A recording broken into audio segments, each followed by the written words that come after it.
CBC News, Toronto. After 6 weeks, Pakistan's state of emergency has been lifted today. Now, in just 3 weeks, the country votes for a new parliament and a new prime minister. And the result will depend in large part on whether President Pervez Musharraf's crackdown has stifled his opponents or stiffened their resolve. Aisha Khan is one of those opponents. She's a lawyer based in London and joins us now. Aisha, thank you again for your time. Thank you. Just your sense of what lifting this state of emergency is going to do. What impact will it have?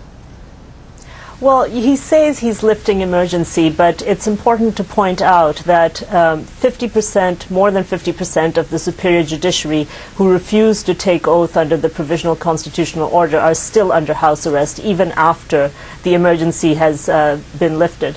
In addition, many of the lawyers who were key figures in this movement earlier, when the Chief Justice was deposed in March, and they led the movement which led to his reinstatement, are also under house arrest.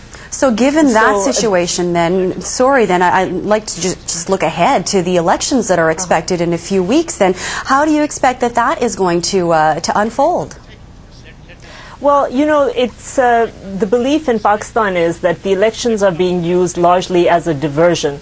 What Musharraf is trying to do is to lure some politicians in a power-sharing agreement whereby they disregard the interests of the people and agree to lend his despotic rule some degree of validity or credence. But in fact, most of the people, what they want is a restoration of the judiciary as it was before emergency rule. During these 6 weeks, Musharraf has also amended the constitution such that he has given himself increased powers, and also he set up parallel courts. He's replaced the judges with stooges, and he's passed amendments whereby all of this will not be subject to judicial review.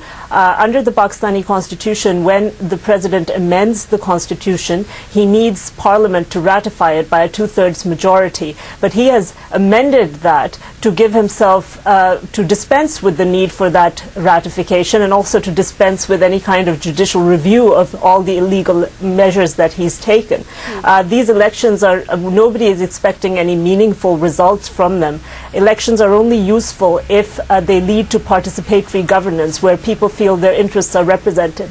But in this case, the elections are being used more as a diversion so that he can busy the politicians trying to power share with him and forget about the fact that he has made some horrible assaults on the judiciary and on the media. But the civil society in Pakistan is not going to forgive him for this. They're waiting in the wings, and he cannot arrest the judges and the lawyers indefinitely. And the day that they are released, they will lead a mass agitation movement, and civil society will rally behind them in opposition of whatever government is in place at that time. And so whatever government comes into place after these mock elections will face the threat of destabilization. I'd like to get your thoughts then on some of the opposition who may in fact be contesting in this election. Benazir Bhutto and Nawaz Sharif in particular, certainly they've been supported by many of Pakistan's civil society. So what does their participation or potential participation in the upcoming vote suggest about them? Well, if you read Pakistani newspapers recently in the past week or so, when Nawaz Sharif he initially talked about a boycott. Benazir Bhutto was never seriously considering a boycott, but Nawaz Sharif, when he first came back to Pakistan, was talking about a boycott, but then reversed his decision and decided to contest the polls also. The newspaper editorials and opinions have been quite scathing in their attacks of both of them. They have been talking about the fact that they're essentially letting the people down. What the people want is a boycott of these polls, and civil society has actually vowed to not just have a passive boycott but a very active boycott.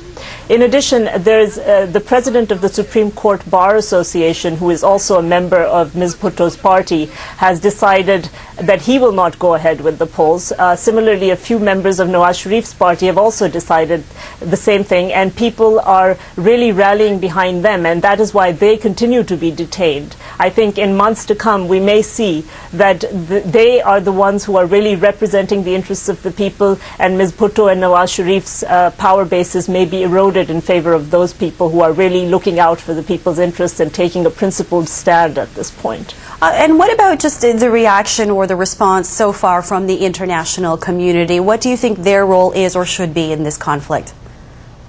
Well, I'm glad you bring that up because, you know, in a poll that was recently conducted, it showed that 2/3 of the population in Pakistan now wants Musharraf to step down. This has been the highest anti-Musharraf sentiment reflected in any poll. So he continues to be weakened in Pakistan. He is an enfeebled despot. And if he did not have the backing of certain key Western powers, notably the US and Britain, he would not be there today. And so what civil society really wants is for the Western powers to understand that a weakened authoritarian dictator cannot deliver on his promises. Even today, when he imposed emergency, he talked about the terrorist threat. Even today, as he lifts emergency, there was a suicide attack on an army convoy in Pakistan today.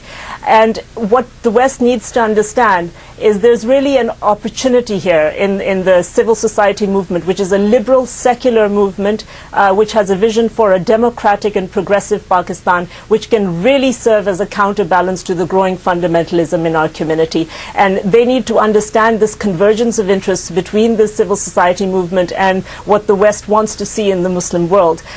If they continue to support an enfeebled dictator at the expense of this civil society movement, what we may have result with is growing appeal of the fundamentalists and the terrorists, and that would be a very sad day for Pakistan and for the West. It certainly will be an intense few weeks in the lead up to that vote. Aisha Khan, as always, we appreciate your insight. Thank you. Thank you very much. The man who directed Peru through civil war in the